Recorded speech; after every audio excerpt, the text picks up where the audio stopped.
Welcome to a Fresh Perspective podcast, brought to you by Corbion. One of the really interesting ones I saw on your list of the top trends is generational divide. I know we all probably shop differently, and it's probably even changed even more during the pandemic I always order my groceries online because that's the kind of person I am. But I've also now, my grandma has started ordering through Instacart and is where she was very against that in the past. But now she's ordering her groceries online and having them delivered. And so is there more to this generational divide, that trend you're seeing and that you've made note of that is notable? And that no, there's a lot of things you could talk about for a while, but that's where the millennials and the Gen Zs and the Gen X and the boomers come in, and how different they are when they go shopping, where they went to shop, how much they buy and what they buy were very different.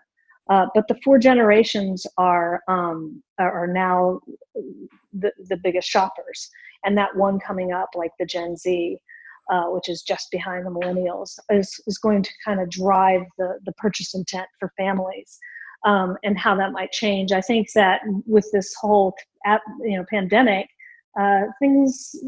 people are going to look at things a little bit differently, but it's important to know what people do and how they react.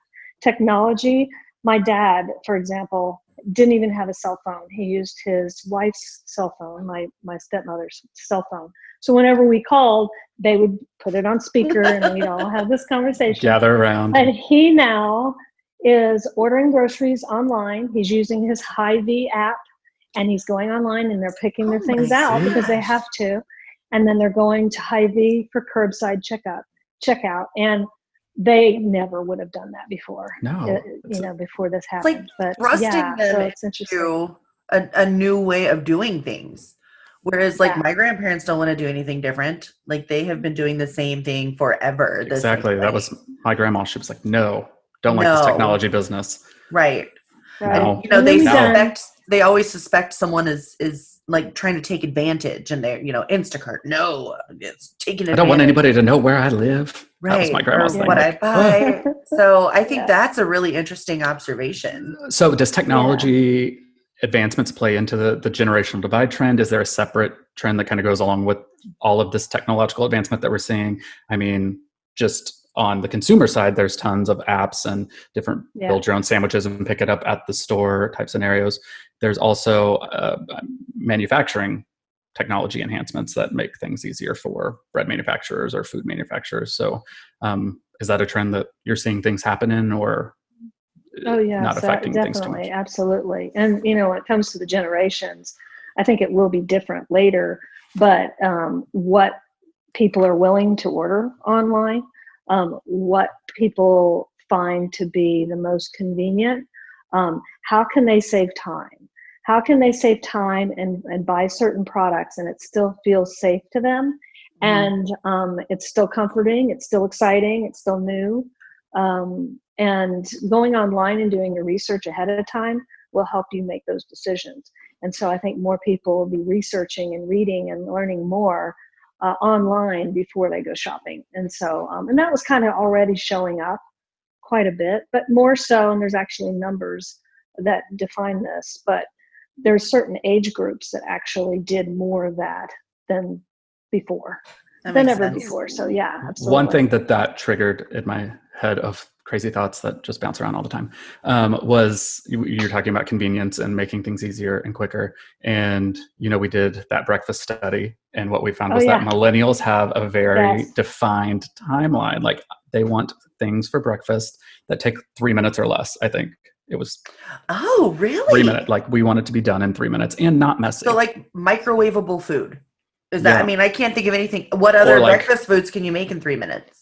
An egg? I guess. Grab and go type scenarios. Where it's like an egg and some cheese and nuts, poppables. Yes. Oh. Yeah, the bars, anything snacking. And I think you probably heard about this trend too, is the snacking trend. And it goes across all of the different categories of foods, but people were snacking as meals.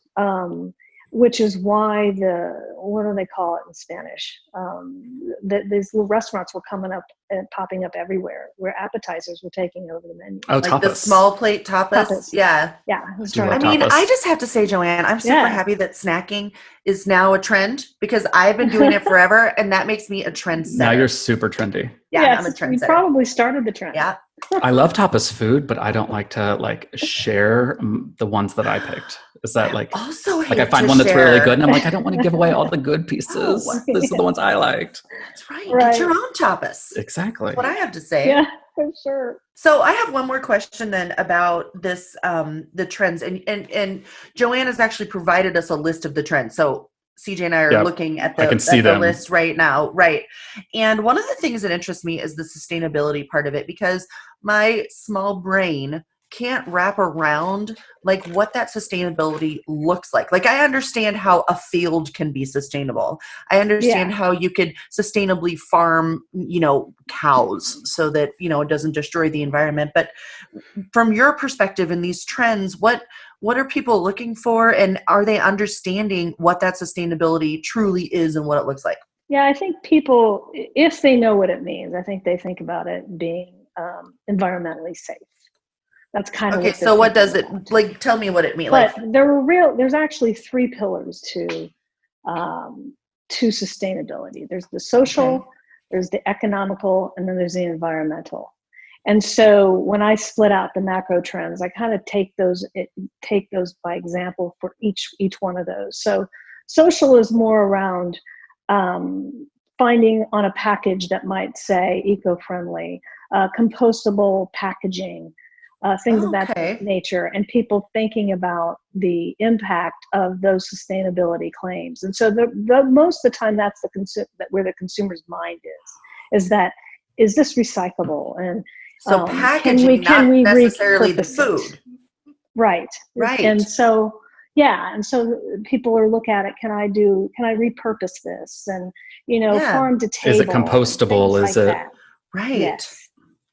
Cool. And then you have the bigger environmental ones. And those are things where we're really looking into and thinking about climate control.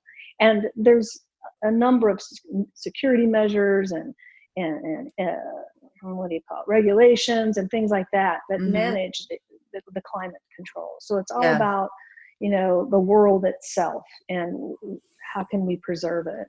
And then that just takes you right into the environmental. And so understanding these things and having better traceability throughout the supply chain is very powerful. Right now, it's more so than ever.